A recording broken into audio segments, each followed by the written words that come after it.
One challenge when we were creating our school was to figure out who we were and what we stood for. And I remember it was a Saturday and Sunday, and we had already been working on this for months, but we knew that people had different visions, people had different ideas, and when I say people, I mean the parents and the various teachers that were working together in this collaboration. And so we called together this weekend summit to really hash out what the direction for this school would be. And I still think that that was one of the more powerful moments of my entire teaching career, in being able to sit down with parents and hear directly what a dream school would be to them, and to then hear back from the teachers what's their vision. And you know, one thing that really blew me away from those meetings, that the #1 goal in creating a new school from the parent side was to make sure that this staff was going to be treated with equity, that we were going to be paid a fair wage, that we were going to receive the benefits we deserve as preschool teachers. And I was blown away. That was a really moving, touching moment for me, because I didn't understand that parents had our backs like that, that they wanted us to be able to thrive as a school. They, in essence, wanted to make sure that our school getting closed down would never happen again, because we'd be able to create a board of equals of teachers and parents that were equally invested in the school. I think every school needs to have a summit like that. Really check in with all the players and figure out what do people stand for and where are people's hearts at.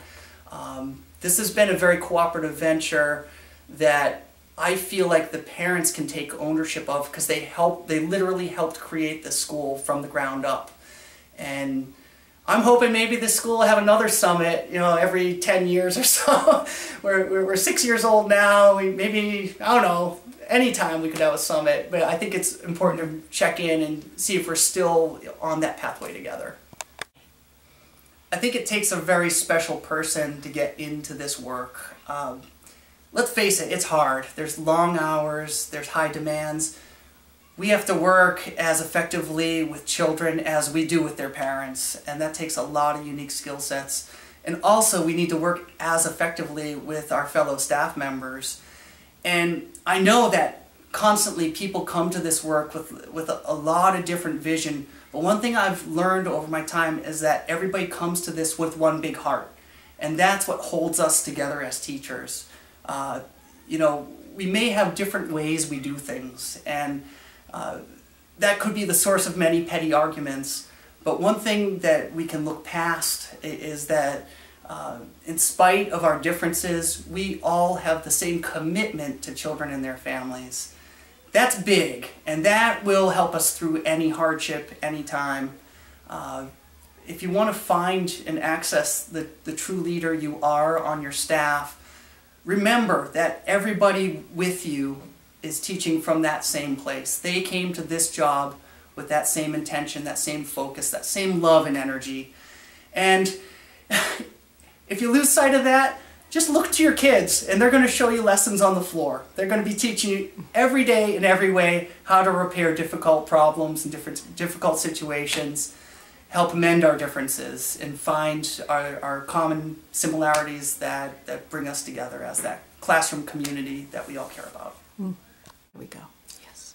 Inside your classroom, every teacher has a very important leadership role in the messaging of the power of play. And I think oftentimes we're in a scared time where families, parents, they're in fear that their child will be left behind.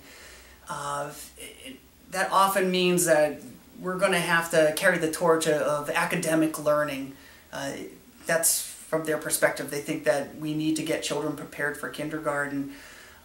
What we in turn really need to do is help educate families on the power and the potential of play. And we need to carry the torch of how important play is in a young child's life.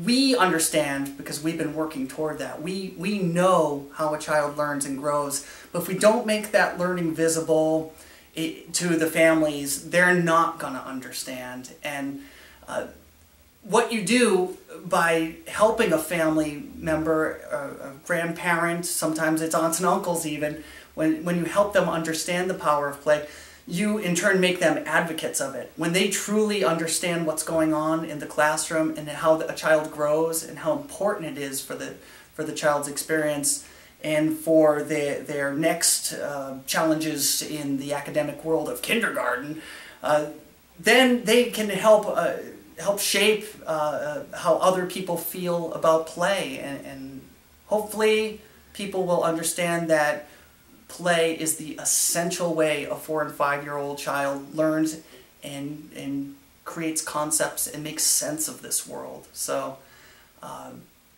if you do nothing else as a leader in your classroom, make sure all the adults understand how important it is to play, and that it's valid and it has a very important place in a young child's life.